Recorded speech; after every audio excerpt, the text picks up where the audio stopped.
What is up, Detroit Red Wings fans? In this video, I want to talk about whether or not Dylan Larkin is a player that is worth building around or not. Now, I'm making this video because Larkin has taken a massive step back this year compared to last year. As of me recording this, Larkin has played 39 games, he has 9 goals, 15 assists, and just 24 points. Now, why is this so concerning? It's concerning because this could end up being another contract that Steve Yzerman has to wiggle his way out of, and the Red Wings already have enough of those. Now, I'm not saying that Larkin is a bad player at all right now, because personally, I'm a believer in him, and I just don't know what's going on with him right now. So what I decided to do is we're going to throw out this season for now because it's incomplete. We're going to compare Larkin's first 4 seasons to the first 4 seasons of Steve Yzerman, Pavel Datsyuk, and Henrik Zetterberg and see how it stacks up. Now, before we begin these comparisons, I think I should at least show you what Larkin's first 4 seasons have looked like. In Larkin's rookie season, he played in 80 games, had 23 goals, 22 assists for 45 points. His supporting cast consisted of one 20-goal scorer. In Larkin's second season, he had a huge slump, as he only scored 17 goals and only had 15 assists. And I wouldn't even use the lack of a supporting cast for why he slumped so much. He just slumped. Larkin's third season, he didn't score as many goals as his second season, but his assists more than doubled compared to his second season. And they even more than doubled compared to his rookie season. So Larkin took a massive step forward in his third season.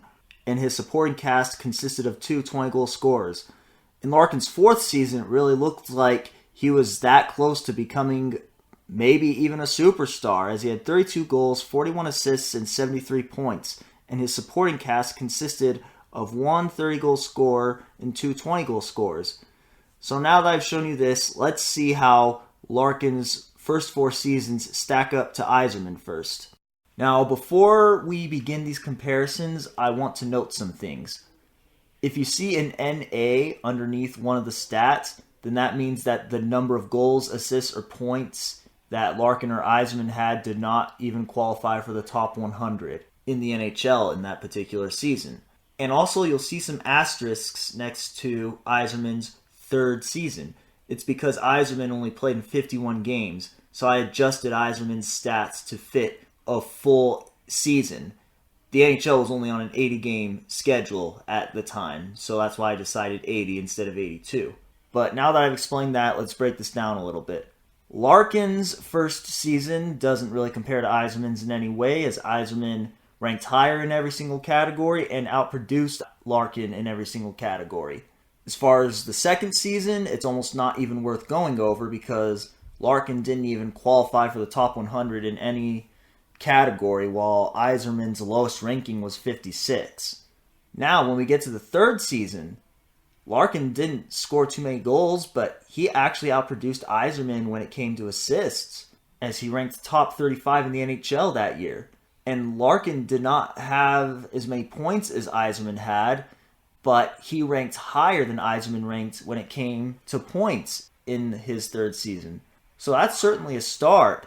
And for Larkin's fourth season, he actually outproduced Yzerman in scoring goals.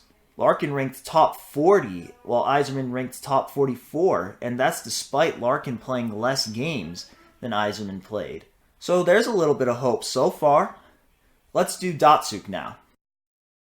So, like in the last slide, if there's an asterisk next to the number, then that means I adjusted it to fit the amount of games that Larkin played. So Larkin in his first season compared to Datsyuk actually outproduced him in points and goals. And the second season, it's almost not even worth going over. Datsyuk's second season is actually more comparable to Larkin's third season. Datsyuk appears to have developed a year faster than Larkin did. But when we go over to their third seasons, Larkin outproduced Datsyuk in assists. He didn't rank as high, but he outproduced him in assists, so that's certainly something. When we look at Larkin's 4th season to Datsyuk's 4th season, Larkin outproduced Datsyuk in goals. I didn't adjust the goals or assists or points because it was only a 1-game difference. So, I guess if you think Datsyuk would have scored 4 goals in the game he missed, which is possible, then be my guest. But Larkin outproduced Datsyuk in goals and ranked higher in goals in his 4th season than Datsyuk did. So that's certainly something.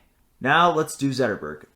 So if I haven't made it clear already, if there's asterisks next to the player's stats, then that means I adjusted it to fit as many games as Larkin played.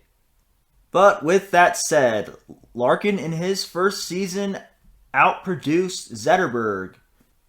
Now, Zetterberg did play 1 less game, and it is very possible that Zetterberg could have gotten an extra point if he played as many games as Larkin.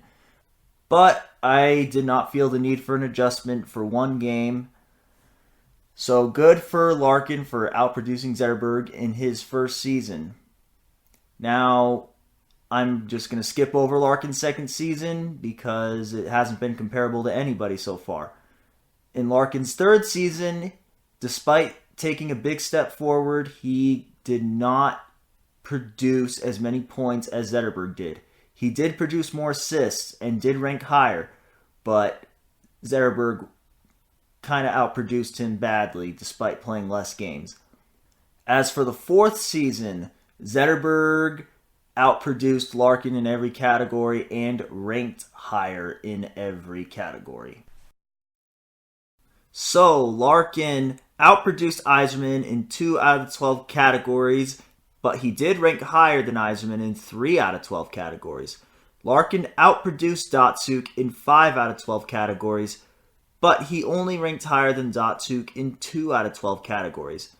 Larkin outproduced Zetterberg in 3 out of 12 categories, but Larkin only ranked higher than Zetterberg in 2 out of 12 categories.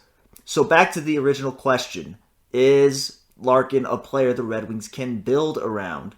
If I have to tell you how I honestly feel, my answer is not quite yet. And I'm not saying he can't get there because he has shown that if you put some scores around him that he can do some things, but I don't know. I guess we'll just see what happens, but for now I'm a believer in him and hopefully it works out. What do you guys think? Do you guys think Larkin's a player the Red Wings can build around? Let me know in the comments below. And as always, thank you for watching.